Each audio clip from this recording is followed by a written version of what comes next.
Hello, hello, bienvenue sur le podcast Pro et Serein, où nous pensons que les techniques qui facilitent la vie pro et perso devraient être connues du plus grand nombre. Nous testons et validons pour vous ce qui, selon nous, marche le mieux, pour vous permettre de vivre votre vie selon vos propres termes. Bonjour et bienvenue, aujourd'hui c'est Jean-Philippe qui va nous régaler en nous parlant de temps de travail, de productivité au cours du temps. Apparemment, on n'a pas toujours travaillé autant de temps. Bonjour à tous. Bonjour Romain. Alors, on n'a pas travaillé autant de temps. En tout cas, mais j'ai cherché à savoir, en fait, s'il y avait un lien entre la productivité et le temps de travail, puisque ça a été la justification, comme vous le savez, de la loi des 35 heures.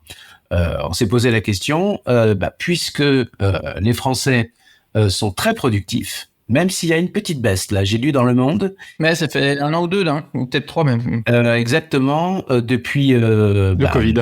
Exactement, depuis 2019, la productivité a chuté de 3,6%. Petite dent. Mais oui, exactement, donc voilà, ce sont les chiffres du monde. À tout hasard, question un peu vache, mais est-ce que tu sais comment est-ce qu'ils ont analysé ce calcul de productivité pour dire ça a baissé de 3%? Ça me paraît, j'ai aucune idée de comment est-ce qu'ils peuvent analyser la productivité au niveau à l'échelle nationale. Ouais, il y a une productivité horaire, c'est-à-dire, je pense que c'est avec le volume de ce qui sort comme production, et puis une productivité par tête, c'est-à-dire la productivité, donc le PIB à mon avis. Rapporté au nombre de personnes qui travaillent en emploi. Je pense que ça doit être quelque chose comme ça. Donc le PIB au sens création de valeur ajoutée par rapport au nombre de personnes qui travaillent, par rapport aux horaires ou au nombre d'heures. Soit au nombre d'heures, soit pour une personne. Ouais. Voilà. D'accord. Et donc les deux additionnés, ça fait que en 3 ans, on aurait perdu 6 points de productivité. Néanmoins, c'est quand même, la France, c'est un des pays industrialisés, on va dire, où la productivité est la plus haute. Alors, pour retrouver des sources, c'est compliqué, parce que, par exemple, c'est assez compliqué de savoir l'homme de Néandertal ou au Paléolithique comment on travaillait. Néanmoins, on peut imaginer que c'est vraiment une activité de survie, d'accord, chasseur-cueilleur. Donc, en gros, tant qu'il n'y a pas le mammouth rapporté à la caverne, je pense que la journée n'était pas terminée pour nos ancêtres, ou trouver une charogne, parce que finalement, on pense que les premiers, c'était ça, en fait. On est descendu de notre arbre où on mangeait des fruits délicieux, des pêches, par exemple, et où on est descendu pour aller chercher de la viande morte. Voilà, on est descendu de notre péché originel. Oh là, attention, il s'envole, il devient lyrique et dithyrambique. Ensuite, les problèmes ont commencé avec le néolithique, puisque, en fait, il se trouve que, généralement, l'idée répandue, c'est que nous avons commencé à élever des bêtes et à cultiver des plantes, notamment des céréales, et que très rapidement, ça a amélioré plein de choses, parce que voilà. Et en fait, pas tellement. Parce que quand on compare la taille, or la taille, c'est directement lié à l'alimentation, la taille des hommes, de l'humanité, ceux qui étaient chasseurs-cueilleurs, comparé à ceux qui ont commencé à cultiver, il se trouve que ceux qui ont commencé à cultiver étaient plus petits. Ah, donc ils mangeaient moins bien, ça veut dire? Ils mangeaient moins bien au début. Ça a causé toutes sortes de problèmes, notamment l'histoire des douleurs dentaires a commencé avec le néolithique, parce que pour réduire les graines en poudre, enfin en farine, j'utilisais des pierres pas assez dures, si bien qu'il y avait beaucoup de petits morceaux de calcaire, ce qui attaquait l'émail des dents. Et donc, on retrouve pareil, des dentitions assez usées au bout d'un certain temps, et donc probablement aïe. Non, ça veut dire que si tu restais dans ton arbre à manger les fruits, les baies et tout, t'avais pas de caries, quoi. Non, et puis d'ailleurs, ça a duré assez longtemps, vraiment, disons, le problème de dents, ça a été encore pire, et c'est bien fait pour nous, parce que c'est avec le sucre qui est Eh bien, arrivé oui, notamment, oui. notamment d'Amérique et qui était cultivé par les esclaves. Donc, l'esclavage, ça fait mal aux dents. En fait, Oui, voilà. tu peux dire ça comme ça, oui. On pourrait presque dire ça comme ça. Et puis quand on voit les plantes qui poussaient au début du néolithique, c'est ridicule par rapport à, enfin ridicule. C'est pas du tout la même plante que celle que nous connaissons. Par exemple, il y a quelques grains de blé sur et le riz, c'est tout petit, et le maïs, je vous jure, on a l'impression que c'est pas la même plante. Tellement ce qu'il y a sur l'épi, c'est petit. Voilà. Donc, en tout cas, par rapport au temps de travail, revenons-en à ça. Eh bien, c'est très difficile de savoir comment ça se passait, et même au paléolithique, évidemment, pas de traces écrites. Au néolithique, jusqu'à l'écriture, pas de traces. Et puis après, on sait finalement assez peu de choses. Voilà, ce qu'on sait, c'est que sous l'Antiquité, et puis finalement, tous nos glorieux ancêtres qui ont inventé la démocratie et la République, en fait, c'est parce que c'était des personnes oisives, qui faisaient faire le boulot par des esclaves, et on peut penser que leur journée de travail, était assez longue, particulièrement dans les campagnes, et certainement beaucoup moins pour les artisans libres, et non libres, ou les personnes qui étaient chargées, parce qu'il y avait des esclaves qui étaient chargés, qui étaient des secrétaires en fait, des administratifs. Voilà. En tout cas, peu de données là-dessus. Alors, moi, ce qui m'a intéressé, c'est de savoir quelles étaient les données. Et en tout cas, il y a un certain monsieur Étienne Boileau. Le même que... Non, alors, rien à voir. Là, on est en 1268. Et ce monsieur, donc à l'époque de Saint-Louis, il est prévôt de Paris, c'est-à-dire chef des marchands de Paris. Okay. C'est lui qui surveille qu'il n'y ait pas de bazar dans la ville pour que les marchands se sentent en sûreté, et qui écrit le livre des métiers. C'est-à-dire qu'il va demander aux différentes corporations de Paris c'est quoi votre règlement général, envoyez-moi ça à ZAP. Alors ASAP au Moyen-Âge, ça peut prendre des mois, et c'est en fait le grand recueil des règlements sur les métiers parisiens. Quoi, c'est le genre les conventions collectives de l'époque, quoi. C'est un petit peu ça, avec évidemment beaucoup plus de symboles, puisque au Moyen-Âge, on vit du lever au coucher, de la vie à la mort dans le symbole. Voilà. Donc, c'est là où on peut trouver en fait les droits des ouvriers, des corporations. Et ce qui règle, c'est la chrétienté, quoi. C'est le christianisme. Qu'est-ce qu'on trouve? Alors, qu'est-ce qu'on trouve? Est-ce qu'on bosse énormément au Moyen-Âge, plus qu'aujourd'hui, moins qu'aujourd'hui? Eh ben, en fait, il semblerait qu'au Moyen-Âge, on se la coulait pas mal douce, en fait. Et en tout cas, c'est absolument pas l'image qu'on en a. L'image est vraiment tellement faussée sur le Moyen-Âge, voilà. Donc, déjà, au Moyen-Âge, on a le repos dominical. Ah, d'accord. Je crois que c'était plus très tard, ça, le repos du dimanche. Et le repos du dimanche existait au Moyen-Âge. Il a été supprimé par quoi, je vous le demande? L'industrialisation. Non, la Révolution française. Ah, dis donc. Ouais. Ah oui, bah oui. Et puis, il a été remis à l'ordre du jour. Est-ce que vous avez une date à peu près en tête pour le repos dominical? Il me semblait que c'était... Le dimanche? Le repos du dimanche. Il me semblait que c'était affreusement tard. Genre... 1906. Ah ouais. Oh, la vache. 1906, où il devient obligatoire dans toutes les branches. Alors, au Moyen-Âge, déjà, il y a 52 jours par an qui sont des dimanches. Okay. Et il faut vraiment pas travailler, parce que sinon, on risque des amendes. Là, je parle essentiellement des ouvriers dans les villes, hein, d'accord? Parce que, évidemment, que le paysan du coin... Il va à son champ, il n'y a personne qui va lui taper sur les doigts. S'il va à son champ, peut-être, mais s'il traite ses vaches, non. D'accord. Voilà. Et les marchands aussi, alors? Pour pas de commerce, pas de le dimanche. Le marchand aussi. Le marchand, s'il ouvre, il a une amende. D'accord. Voilà.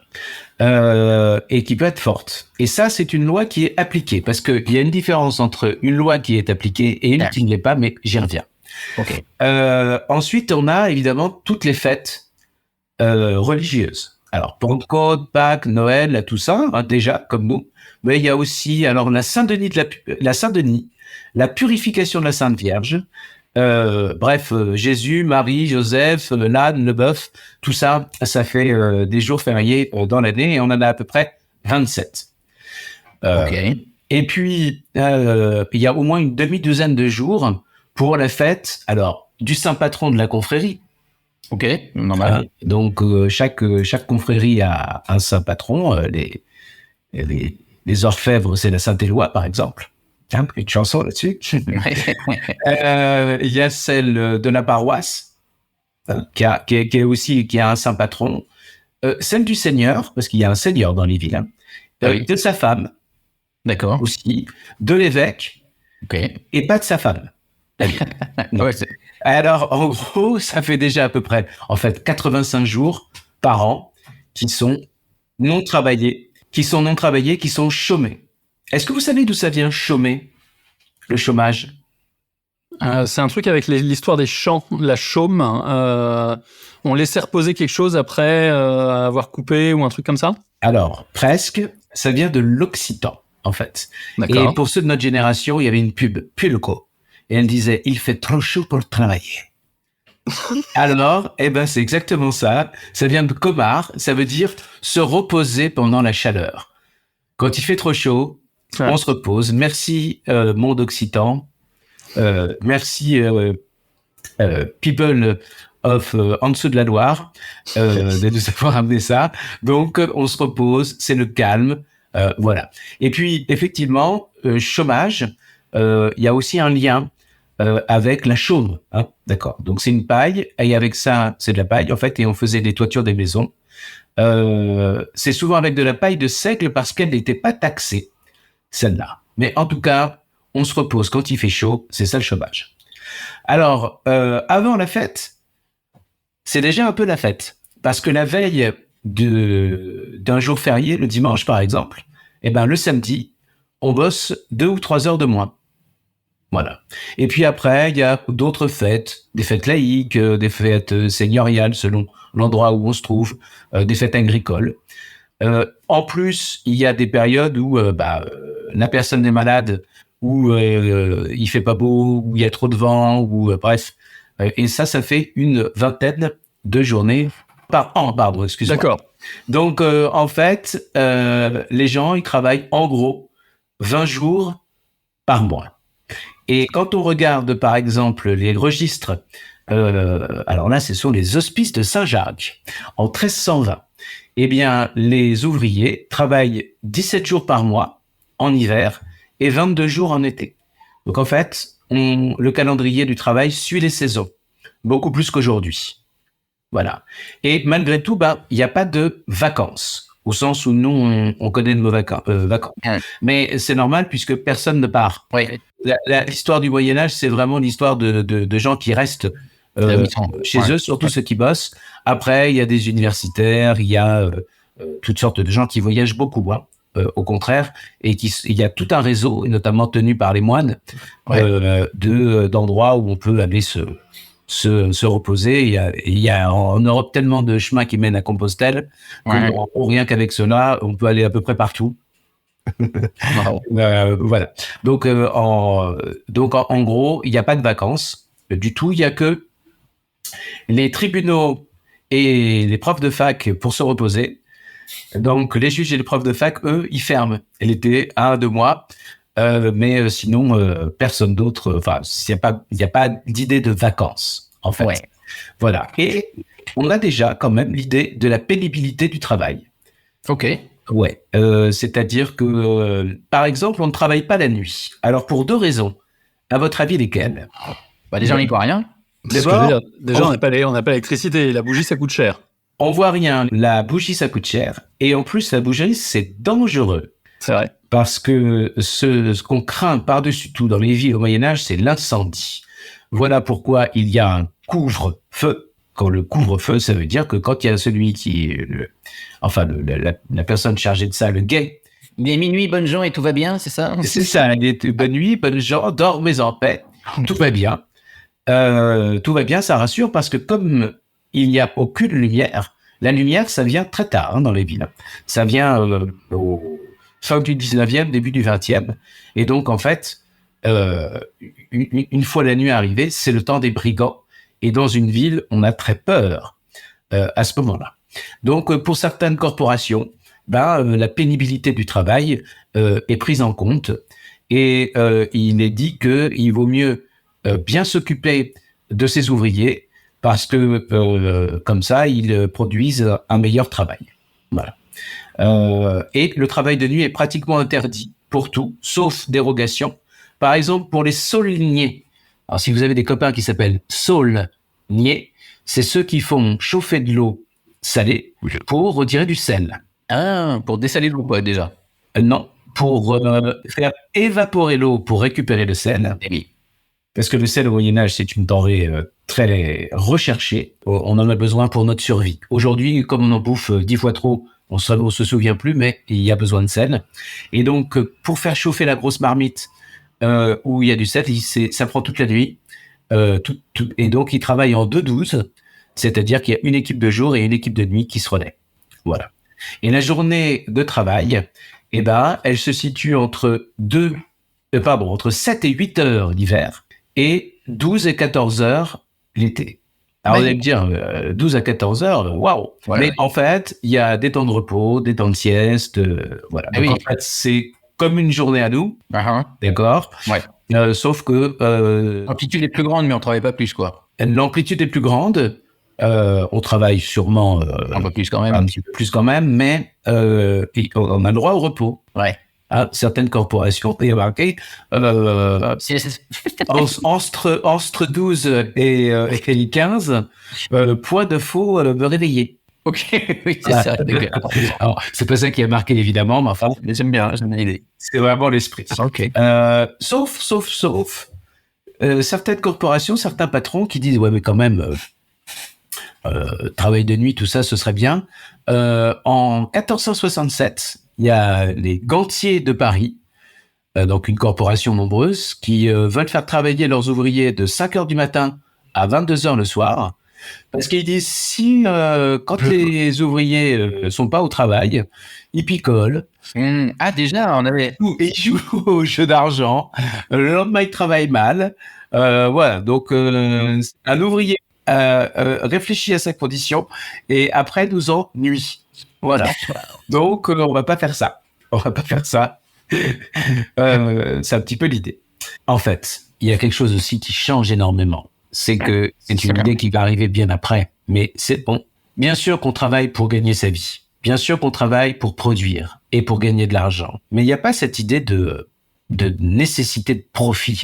L'idée, c'est de bien faire son travail. Un travail bel et bon, de bonne aloi. Un travail loyal. C'est comme ça qu'on dit. D'accord. Vous savez que le prêt d'argent, enfin, il y a un truc avec l'argent dans le monde chrétien médiéval. Et donc, l'idée, c'est d'avoir toute une journée tranquille pour faire un travail extrêmement consciencieux. D'accord. On fait de la belle ouvrage. Voilà. Bel ouvrage, c'est vraiment ça l'idée. Voilà. Et c'est très rare qu'il y ait écrit le temps du travail. D'accord. Souvent, ce qui a de marqué, c'est de quelle prière à quelle prière dans la journée, puisqu'il y a 7 prières dans la journée. Enfin, en tout cas, dans une journée de civil et puis de laïque, et un peu plus dans une journée de religieux, de moine. Mais généralement, on travaille de tierce à vêpres. De tierce à vêpres, d'accord. Vêpres, c'est quoi? Vêpres, alors ça dépend des régions, ça dépend, etc. Mais enfin, c'est plutôt, il fait encore jour et ça va être l'heure d'aller dîner, quoi. Ouais, c'est ça. Ouais, c'est à peu près ça. Et d'autres, on travaille jusqu'à compli. Compli, c'est un petit peu plus tard. Là, il commence à faire nuit et ce serait bien l'heure d'aller se coucher. Il commence à bailler un peu. À compli. Voilà. Et je ne sais pas si certains commencent aux matines. Vous savez que frère Jacques dort alors qu'il devrait sonner les matines. Alors, les matines, c'est une prière qui a lieu en plein pendant la nuit, en plein sommeil. Ah, genre 3 heures du mat, quoi. Tac. Ah ouais, genre 3 heures du mat, clac, ça sonne. Ok. Ah ouais. Alors, je sais pas si ça sonne en sourdine. Je comprends. Donc, vous voyez, au Moyen-Âge, finalement, c'est plutôt cool. Alors, attention, hein, je parle bien des ouvriers dans les villes. D'accord. Dans les villes. Et à la campagne, c'est toujours un peu ça. Hein, on est quand même très attaché. Si on a des animaux, il y a pas. C'est belle, quoi. On est obligé de suivre, quoi. Ouais. Voilà. En fait, ça va beaucoup se gâter pour les ouvriers, mais vraiment beaucoup, avec l'ère industrielle. Alors, Ouais. je vous ai parlé de la Révolution. Oui. La Révolution, eh bien, il y a particulièrement à partir de la loi Le Chapelier. Donc, la loi Le Chapelier, elle interdit les corporations, c'est-à-dire qu'elle détruit ces conventions collectives qui existaient au Moyen-Âge. Elle détruit les corporations, interdit le repos dominical, ou en tout cas supprime de fait le repos dominical, c'est pas marqué. Et également, elle empêche aux ouvriers de se réunir pour enchérir le prix de leur travail. Elle interdit donc les syndicats. Et donc là, on commence à être dans une logique de profit et de non-limite à la propriété, notamment la propriété des moyens de production. Et puis ensuite, vous savez, il y a le calendrier révolutionnaire. Alors c'est très beau le calendrier révolutionnaire, Messidor, Thermidor, Floréal, Germinal, tiens donc. Mais également, ça veut dire que ce sont plus des semaines de 7 jours, mais des décadis. Donc avant, on avait un jour de repos, on pouvait espérer un jour de repos tous les 7 jours. Et maintenant, ce sera tous les 10 jours. D'accord, mais on peut quand même l'espérer un petit peu. On peut vaguement l'espérer parce que, évidemment, le contrat, en fait, si j'ose dire, il se passe avec son employeur. Ouais. Donc là, on peut négocier directement avec lui. Et la journée de travail avec le machinisme, avec le début de la révolution industrielle, eh bien, elle passe à combien, à votre avis? Je sais pas, no limite. Alors, nos limites. 16 heures, un truc comme ça. 16 heures par jour, ça peut être jusqu'à 16 heures par jour devant les machines. En 1814, il va y avoir justement une loi sur le repos dominical. 1814. Mais elle ne sera pas appliquée. C'est pour ça que je disais tout à l'heure la différence entre la loi qui est appliquée et la loi qui ne l'est pas. Et il va falloir attendre 1841 pour que les enfants de moins de 8 ans se soit interdit de les faire travailler. S'il y a une loi, ça veut dire que ça se faisait. Oui, c'est ça. Et les enfants étaient payés au quart du salaire d'un ouvrier mâle. D'accord. Alors, Victor Hugo monte à la tribune, vous savez, pour faire passer la loi. Et l'opposant, il explique que si les enfants, on les envoie pas travailler, ils vont devenir des délinquants. Ah, c'est ça, c'est comme les ouvriers tout à l'heure, quoi. Ils vont boire. C'est ça. Que l'école, ça sert à rien, puisque de toute façon, à quoi sert d'avoir des connaissances pour voilà. Et tu savais comment s'appelait ce monsieur? Je sens que ça va faire mal. Le député Thénard.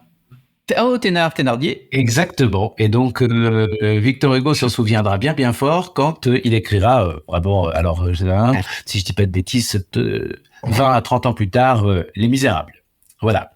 Donc, la journée, elle peut durer 14 à 16 heures par jour. Mais c'est-à-dire que si je suis le raisonnement, il y a des gamins de moins de 8 ans qui travaillaient 16 heures par jour derrière des machines, payaient le quart de ce qu'était payé un grand ou... Alors, je pense qu'en fait, pour le coup, les enfants peut-être travaillaient un peu moins, mais enfin, je pense que ça pouvait facilement arriver qu'ils passent plus de 10 heures par jour devant les machines. Plus de 10 heures par jour devant les machines. À vrai dire, sous les machines. Puisque un des emplois pour les enfants, c'était d'aller chercher sous les métiers à tisser les petits bouts de laine et puis de les récupérer. Ouais. Donc, vraiment, la révolution industrielle, ça va être des conditions de travail horribles. On risque sa vie quand on va travailler. Parce que les machines, il n'y a pas les lois sur la sécurité actuelle, etc. Donc, c'est très dangereux. Ça n'est qu'en 1848 que va être votée la loi, en tout cas, et réclamée la journée de 10 heures pour les hommes à Paris et 11 heures pour la province. Et en 1919, la journée de travail de 8 heures sur 6 jours. Il n'y a qu'une journée de repos, donc 48 heures par semaine. En 1936, alors bien sûr, il y a les congés payés, mais il y a aussi la semaine de 40 heures de travail légal. Ouais. Et ça, c'est pas quelque chose qui était dans le programme du Front populaire. C'est quelque chose qui va être conquis par les grèves. Vous savez que ça avait déclenché des grèves. Voilà, très importante. En 1982, c'est la loi des 39 heures de travail. Et en 2002, la loi des 35 heures. Et sur le travail des enfants, il y aura plusieurs lois. Mais enfin, voilà, maintenant, donc plus de travail des enfants. Et normalement, parité pour les salaires des hommes et des femmes. Vous voyez, en 140 ans, on a gagné un peu de pourcentage parce qu'avant, c'était que la moitié. Et maintenant, il n'y a plus qu'une différence d'une vingtaine de pourcents. Ouais, alors franchement, on y arrive, quoi. Beaucoup d'espoir pour les 140 prochaines années. Oui, c'est ça. Pour obtenir enfin la parité salariale. Ça arrive. Mesdames, ça arrive. 140 ans, c'est tout, quoi. Oh oui, voilà, je veux dire, c'est assez tranquille. Alors, la question... On en parle du fait qu'on est juste 3 hommes dans le podcast ou qu'il nous faudrait quelques guests féminins? Une prochaine fois, peut-être. En tout cas, et puis alors maintenant, la question qui se pose, c'est travailler pour quoi faire? Pour quelle croissance, en fait? Qu'est-ce que ça veut dire, là, maintenant, de travailler et pour quelle croissance? Il y a même des idées de semaine de 4 jours. Voilà. Et la semaine de 4 heures, pourquoi pas aussi, là, finalement. En tout cas, la question qu'on se pose, c'est travailler pour produire, mais pour produire quoi? Et au fond, qu'est-ce que ça pourrait être le temps de travail dans un monde décroissant? Et pourquoi produire? Mais c'est ça aussi, c'est produire quoi et pourquoi produire aussi? Pourquoi produire et produire quoi? C'est une question qui commence à se poser quand on commence à entendre un petit peu autour. Je pense que ce que disait tout à l'heure, le fait que la productivité baisse depuis le Covid, a priori, peut-être pas mal lié à ça aussi, quoi. Finalement, pourquoi je continue à taffer comme ça? C'est que l'idée, quoi. Certainement, et peut-être revenir à des fondamentaux plus simples et plus authentiques. C'est de la belle ouvrage, effectivement, de produire quelque chose qui est bel et bon pour la société, pour nous-mêmes, et puis au fond, la vie, gagner sa vie. On dit quand même gagner sa vie, alors qu'on pourrait imaginer que la vie c'est gagner à partir de la naissance, quoi. C'est vrai. Ça, monsieur, tu es dangereusement anti-système là, si je te laisse dire ça à l'hôtel. Je te laisse dire ça. Ça marche. C'est bien débattre. Voilà. En tout cas, j'en ai terminé, mais donc, au Moyen-Âge, plutôt sympa, horrible moment de la révolution industrielle. Et maintenant, disons qu'on parle de qualité de vie au travail, etc. Même s'il y a des boulots, on sait bien que la pénibilité, c'est pas la même, et que donc une journée de 8 heures, selon que on porte des brouettes et qu'on soit dans le bâtiment et qu'on fasse un métier qui nous passionne, c'est certainement pas 8 heures qui passent de la même manière et qui s'impriment dans nos corps de la même façon. Ça me fait penser aussi ce que tu disais au début là, avec l'histoire des Romains et des esclaves. Donc les mecs étaient oisifs parce que finalement le boulot était fait par des esclaves. Mais je repensais au calcul de Jean Covici là je crois qu'il en parle dans Le Monde sans fin, où il dit qu'en gros aujourd'hui un Français en moyenne a l'équivalent énergétique de je crois que c'est 400 ou 500 esclaves. Ouais, c'est ça. Et la question se pose de savoir, mais si on a l'équivalent énergétique de 400 ou 500 esclaves, comment ça se fait qu'on n'ait pas trouvé le moyen de bosser moins? Puisque les gens qu'on avait quand même beaucoup moins à l'époque bossaient pas du tout. Alors, on est d'accord, c'est l'équivalent énergétique, c'est pas des personnes. Mais bon, ça pose quand même la question. Donc, on a une énergie à notre disposition qui nous permet de faire des choses quand même énormes.